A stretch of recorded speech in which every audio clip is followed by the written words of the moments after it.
Well, the first day of 2025, or the last day of 2024, however you want to look at it, has finished in MotoGP, and we've seen plenty at the Barcelona Test. New riders, new bikes, team changes, everything. We've seen a lot of interesting stuff from today in Barcelona, and we're here just to discuss briefly what we've seen, what we've liked, and what has happened throughout the day. We may as well start off with the results. I'll put them on screen as you can see now. Alex Marquez quickest on the GP24. Of course, he gets an upgrade from the year's previous GP23.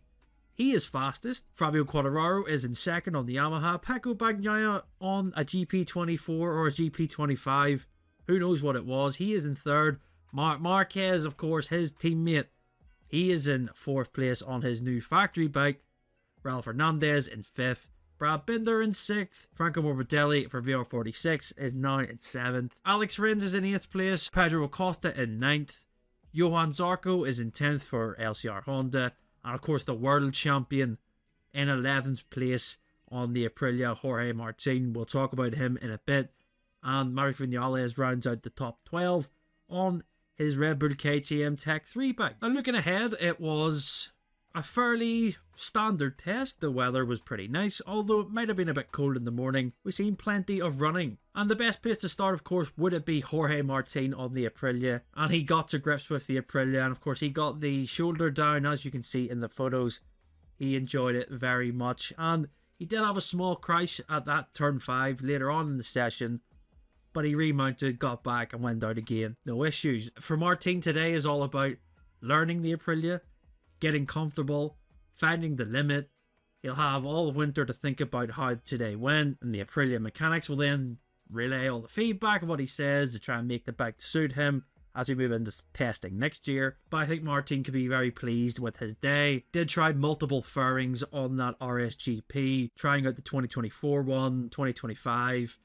A mix of everything just to understand what he likes, what he doesn't like. Fairly standard for testing. That'll be the theme of this video. I'll probably keep saying it. It is testing.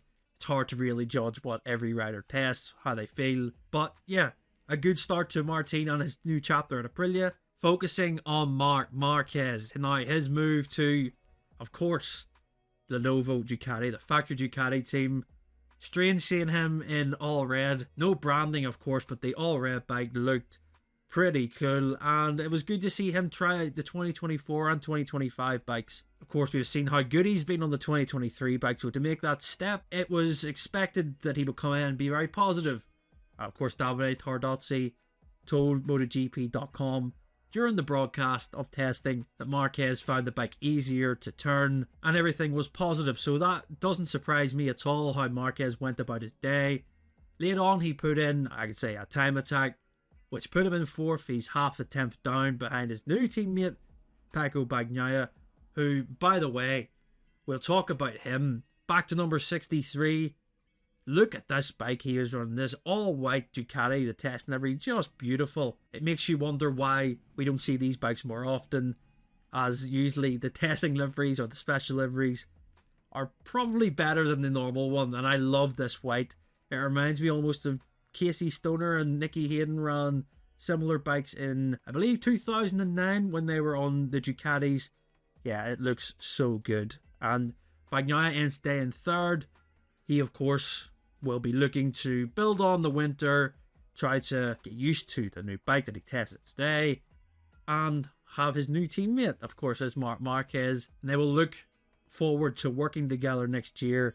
Of course, having a run at the world title. Other things that was spotted, Pedro Acosta, of course, riding for Red Bull KTM now, the factory team. They tested out this radical fairing, which was so tiny when you look at it on screen. I mean, it looks like a little Ovale machine. And yeah, KTM, of course, we always see radical things from them when they test. But this thing is so tiny and rare to get a feedback. We don't really know how it went, and they don't really explain these things usually, but yeah, it looks radically different. And staying on KTM, well, of course, we have Maverick Vinales and Enea Bastianini, who now ride for the, I could say, official satellite factory team in Red Bull KTM Tech3. Vinales looked pretty comfortable, to be honest, throughout his day, really, when you see him on screen. Looked fairly comfortable compared to Bastianini, who had a massive crash at turn 5. He was thankfully okay, but the bike wasn't. Not an ideal start for Bastianini on his first day as a KTM rider, but yeah, these things are expected, aren't they? When you get to testing, you'd rather get the crashes out the way first. I know it's not ideal, but it's the time to make mistakes, essentially. Then moving into Yamaha. So the factory team, not much has changed. As I said, Fabio Quartararo in second place, a good test day for him.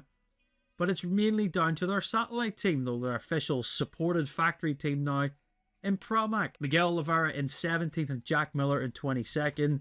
A day completely different for both sets of riders. And the team, of course, Pramac moving from Ducati to Yamaha. And yeah, a project for them to work on over the winter, understand how the bike is.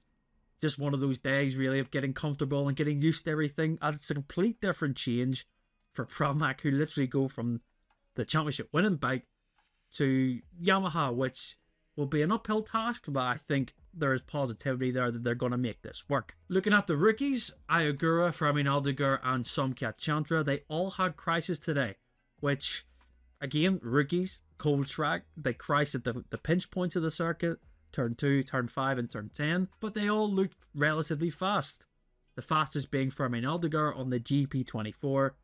He was ahead of Agura in 21st. Chantra ended up in 23rd, but this is the perfect time for them to learn, to grow. It gives them a sense of what MotoGP is like, because you have to wait 2 months now till the next test, and it'll be interesting to see how they develop and grow when we look back at a year's time to see how much faster they are. Other than that, there was a few things that we spotted. There was a couple of radio tests going on with Ducati, Michele Pirro and Davide Tardozzi speaking to each other. Also, Pecco Bagnaia, I believe, tests out the radios. So MotoGP advancing on that front. And that's really it for 2024. We are now having to wait for track action again, which will be next year. And I'm excited for the winter, but I'm also a bit impatient, as I imagine most of you are, for MotoGP to return. It's only finished a matter of hours ago, and I already miss it. But we'll be back for a full testing review on our podcast this week. It'll be up for the next day or two, so stick around and listen to that. Lewis is in Barcelona, and he'll give us all the details of what's happened there. Of course, we'll be joined by Pete as well. So if you enjoyed this, make sure to subscribe to the channel. And until next time, we'll see you then.